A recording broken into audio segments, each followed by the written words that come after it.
Welcome to NCN news. నా పేరు ప్రశాంతి. బులెటిన్లో ముందుగా హెడ్లైన్స్ చూద్దాం.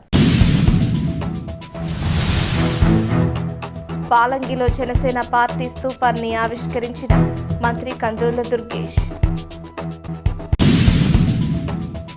పాలంగి గ్రామంలో జనసేన స్తూపాన్ని రాష్ట్ర మంత్రి వర్యులు కందుల దుర్గేష్ ఆవిష్కరించారు.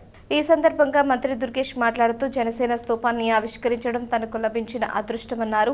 కూటమి ప్రభుత్వంలోని టీడీపీ, బీజేపీ, జనసేన పార్టీలు రాష్ట్రాన్ని సుసంపన్నం చేస్తున్నాయన్నారు. ప్రపంచంలోనే ఉక్కు మనిషిగా పేరొందిన ప్రధాని నరేంద్ర మోడీ, దార్శనిక నేత సీఎం చంద్రబాబు నాయుడు పేదల సంక్షేమం కోసం పార్టీ పెట్టిన డిప్యూటీ సీఎం పవన్ కళ్యాణ్ల సారథ్యంలో రాష్ట్రంలో డబుల్ ఇంజిన్ సర్కార్గా నడిపిస్తుందన్నారు. కేంద్ర రాష్ట్ర ప్రభుత్వాల సహకారంతో అనేక సంక్షేమాభివృద్ధి కార్యక్రమాలు దిగ్విజయంగా అమలవుతున్నాయన్నారు.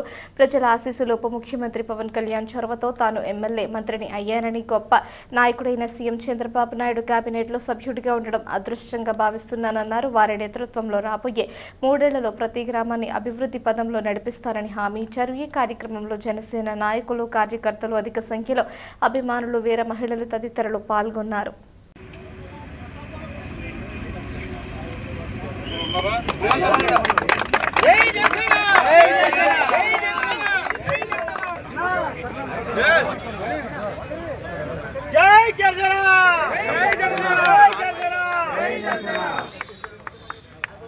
ఈ కార్యక్రమంలో ఈ జెండా నిర్మాణంలో పాల్పంచుకున్న ప్రతి జన సైనికుడికి, దేవమహిళకి కూడా ప్రత్యేకమైనటువంటి అభినందనలు తెలియజేస్తూ, ఇది కూటమి ప్రభుత్వం, తెలుగుదేశం, జనసేన, భారతీయ జనతా పార్టీ 3 కలిపి ఈ రాష్ట్రాన్ని సుసంపన్నం చేస్తున్నటువంటి శుభ సందర్భంలో ఏ పార్టీకి సంబంధించిన జెండా ఆ పార్టీ ఎగరవేసుకుంటుంది.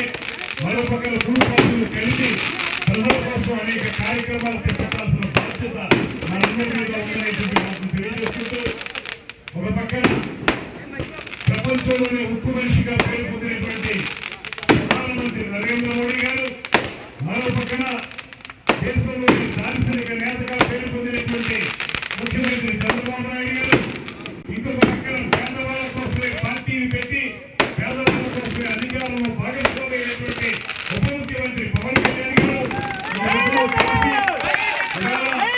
ఈ రాష్ట్రంలో కూటమి ప్రభుత్వాన్ని డబుల్ ఇంజిన్ సర్కార్ని అద్భుతంగా ముందుకు తీసుకెళ్లి ప్రజలందరికీ కూడా మేలు చేసేటువంటి కార్యక్రమాలు చేపడుతున్నటువంటి శుభ సందర్భంలో మరో 2 నెలల్లో 2 సంవత్సరాలు పూర్తవుతాయి. ఈ కూటమి ప్రభుత్వం వచ్చి మీకు తెలియదు కాదు, అనేక సంక్షేమ కార్యక్రమాలను చేపట్టడం ద్వారా ఈ ప్రభుత్వం ప్రజల యొక్క మన్ననలను పొందుతుంది. దానికి అవసరమైన విధంగా స్థానికంగా ఇక్కడ ఈ నియోజకవర్గానికి ఎమ్మెల్యేగా కానీ మీ అందరి ఆత్మాభిమానాలతో అత్యధికమైనటువంటి ఓట్లతో మీరు నన్ను ఎమ్మెల్యేగా గెలిపించారు.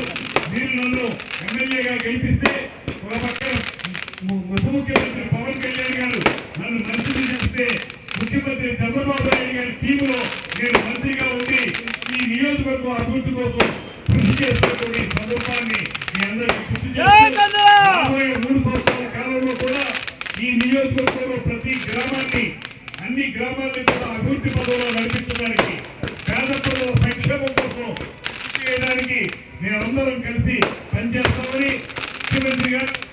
ముఖ్యమంత్రి గారి యొక్క నేతృత్వంలో అభివృద్ధి సంక్షేమ కార్యక్రమాన్ని ముందుకు తీసుకెళ్తామనేటువంటి మాటని తెలియజేసుకుంటూ, ఈ రోజు మనందరికీ గర్వకారణమైనటువంటి ఈ జెండాని ఇక్కడ ఆవిష్కరించడం అనేది నాకు లభించినటువంటి అదృష్టంగా మరొక తెలియజేసుకుంటూ సెలవు తీసుకుంటాను.